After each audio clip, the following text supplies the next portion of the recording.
Hello, ഇത് ഒരു സ്കൂളിലേക്ക് വേണ്ടി ബൾക്കായിട്ട് കിട്ടിയൊരു ഓർഡർ ആയിരുന്നു കേട്ടോ. ഇത് ഞാൻ ഫസ്റ്റ് ഹെയർ ബേർഡ് ബിസിനസ്സൊക്കെ ചെയ്യുന്നതിന് മുന്നേ ചെറുതായിട്ട് ഈ ഡ്രസ്സിൻ്റെയൊക്കെ റീസെല്ലിങ് ചെയ്യുമായിരുന്നേ. അങ്ങനെ നമ്മൾ റീസെല്ലിംഗ് ഒക്കെ ചെയ്തുകൊണ്ടിരുന്നപ്പോഴാണ് എനിക്ക് കുറച്ച് കൂട്ടുകാരെയൊക്കെ നമുക്ക് പരിചയപ്പെടുന്നതും നല്ല സുഹൃത്തുക്കളായപ്പോൾ ഞാൻ ചെറുതായിട്ട് എൻ്റെ മോൾക്ക് നമ്മൾ തന്നെ ഡിസൈനൊക്കെ ചെറുതായിട്ട് ചെയ്ത് നമ്മളൊരു കൂടെ തയ്പ്പിക്കുകയൊക്കെ ചെയ്യുമായിരുന്നു. അല്ലാതെ അവരെ കൊണ്ട് ഡിസൈൻ ചെയ്യിപ്പിച്ച് അങ്ങനെ ഞാൻ അവൾക്ക് ഡ്രസ്സ് ചെയ്തുകൊണ്ടിരുന്നത്. അങ്ങനെ അവളുടെ ഡ്രസ്സെല്ലാം കണ്ട് ഇഷ്ടപ്പെട്ടിട്ടാണ് അവളുടെ സ്കൂളിൽ വന്നപ്പം അവളുടെ ടീച്ചർ നമ്മളെ ചോദിച്ചത്, ഇങ്ങനെ ഡ്രസ്സ് ചെയ്ത് തരാൻ പറ്റുമോ, അഫോർഡബിൾ റേഞ്ചിലായിരിക്കണം, കാണാൻ നല്ലതുണ്ടാവണമെന്ന്. അപ്പം നമുക്ക് സന്തോഷമായിരുന്നു കേട്ടോ. ഞാൻ ഇവരോട് ചോദിച്ചപ്പോൾ ഇവർ ചെയ്തു തരാമെന്ന് പറഞ്ഞേ. അങ്ങനെ 4 ടൈപ്പ് ഡ്രസ്സ് ഉണ്ടായിരുന്നു.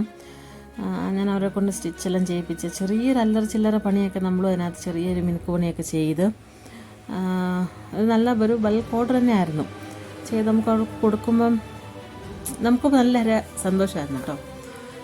ചെറിയൊരു നമുക്ക് നല്ലൊരു പ്രോഫിറ്റും അതിനകത്ത് നിന്ന് കിട്ടിയിട്ടുണ്ടായിരുന്നു. അപ്പം ബിസിനസ് എന്ന് പറഞ്ഞാൽ നമുക്ക് എന്തും നമ്മൾ മനസ്സ് വെച്ച് നമുക്ക് എന്തും ചെയ്യാം കേട്ടോ.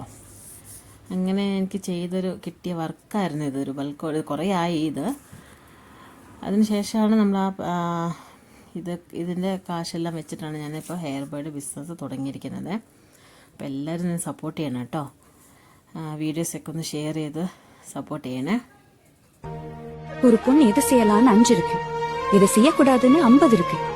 எல்லாருக்கும் பிடிச்ச அந்த 5 நம்ம செய்யலாம், ஆனா நமக்கு பிடிச்ச அந்த 50 நம்ம செய்யக்கூடாது. அவ்வளவுதான், சிம்பிள் ஒரு பொண்ணோட லைஃப். நம்ம எல்லாத்துக்கும் பதிலா இருக்கிறதுனால அவங்க கேள்வியா இருக்காங்க. நாம கேள்வியா இருந்தோம்னா யாருக்கிட்டையும் பதில் இல்ல.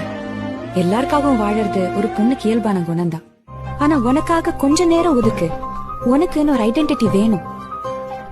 வாழணுங்கிறத விட சுயமரியாதையோட வாழணுங்கிறது முக்கியம் இல்லையா? Only then will the world begin to change for you. நீ ஒன்ன தொலைச்சேன்னா உனக்கு முன்னாடி உன் கனவும் தொலைஞ்சு போகும். Your dream is your signature. உன்னால முடியும், நிச்சயம் முடியும்.